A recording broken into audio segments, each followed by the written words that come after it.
killed in 211 jailed in 2013 alone. That's a worrying trend? Let me clarify a point. Total number of journalists killed last year across the world was 211. 70 is the number where there is a definite proven link that they were killed in the pursuit of their duties. Many of the others, they could have died in an accident, they could have died in various ways, but 70 died as a result of doing their work. That's clearly a very worrying figure. What's your take on it, though? Do you think journalists are safe out there? Journalists are not safe. Most of these happen in areas of conflict, but dying is only one of the problems. The level of people being jailed and imprisoned across the world is very worrying. Turkey is the country with the worst record at the moment on jailing journalists. But in Africa, Eritrea has a bad record. In Ethiopia, 8 journalists and writers are in prison. So there's a lot of worrying attacks on journalists trying to do their work across the world. Does government offer support and protection to journalists working in dangerous war zones? Not enough. Not enough. Some governments do. It's a dangerous job wherever, but the worry is those situations where journalists seem particularly targeted for doing their work. And that's clearly the case in almost all of those who are imprisoned.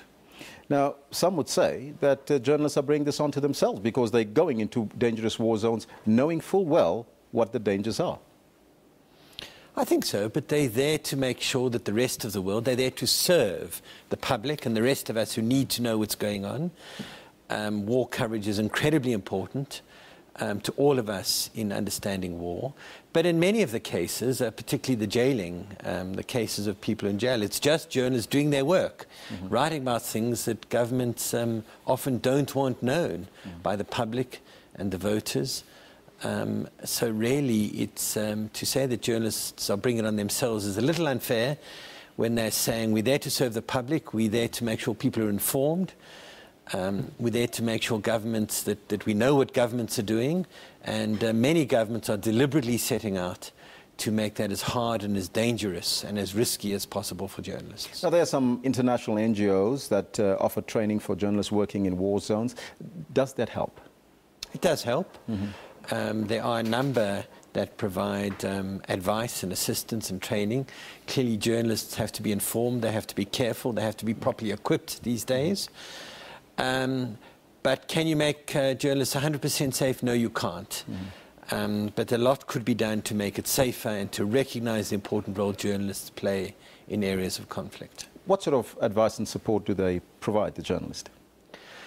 How to be careful, how to make sure you've got the right equipment, the right support.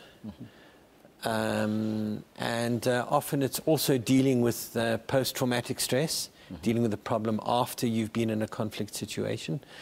Journalism in a conflict situation can be a very, very tough job.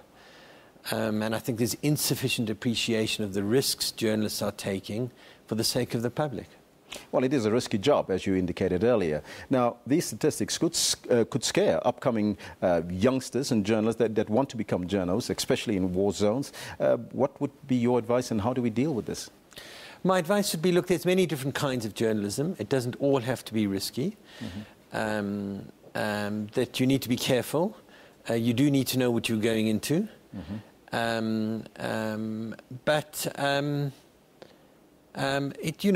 It's only certain kind of journalists and young people going into journalism are right for war journalism, conflict journalism. And that would be investigative journalism? Well, it's different kinds. You get a lot of investigative work which is much safer, which stays away from conflict areas. But going into conflict areas is high-risk stuff. But it's critically important. If we don't have journalists telling us what's going on in places like Egypt or Iraq or Libya or Central African Republic, then your danger of terrible things happening is much greater. The danger of massacres and genocide and appalling conduct by people in conflict rises to a much greater level. Some journalists are very lucky that or lucky enough, I would say, to only get threatened in these particular war zones. How do they deal with these type of threats and that could actually lead to death? Well, one of the biggest problems is, I suppose, induced self-censorship. Threats, you know, in a country like Ethiopia, where they've locked up 8 journalists, some of whom with very long and very brutal sentences. The effect on many other journalists is to make them more cautious, to make them self-censor.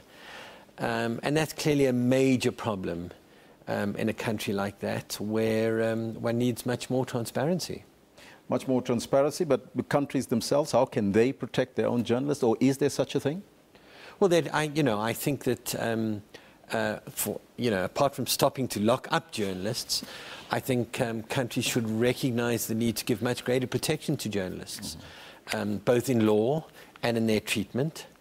But we're finding an increasing, across Africa, I think we're finding an increasing number of threats to journalists. So even in those countries which are relatively free, there seems to be an increasing level of threat to journalists, which of course has a chilling effect on their work and their capacity to do their work. Journalists in war zones, and not just in war zones, we're talking about journalists all over the world. How can they protect themselves? By being careful, by getting the world to understand the important role they play, by looking for legislation and international agreements that recognize the status and work and offer forms of protection to journalists. There is a lot that can be done by governments, by international organizations, some of which is being done. Some governments do it. Some governments produce legislation which does protect journalists. But I think the first and most important thing is for governments, political leaders, to stop threatening and blaming journalists for so much. When you point fingers at journalists, when you denigrate journalists, you often set them up for the kinds of attacks that makes their work difficult and their lives dangerous. Journalists working in South Africa, do you think that they're more safe, so to speak? Well, we don't have journalists in jail. We did recently have a photographer in one of the service delivery protests shot. Wherever there's conflict, such as in these situations, it can become difficult and dangerous for journalists to cover it. It doesn't help when politicians often seem to be going out their way to blame journalists, to point fingers at journalists. I think the society as a whole, led by the political leadership, needs to work to raise the status of journalists, to recognize their important role, and to be careful and cautious about attacking them loosely. Professor Anton Harber from Wits University, thank you so much for joining us. Thank you. Further afield, Italians are anxiously waiting for the president to be officially announced, to announce the appointment, rather, of a new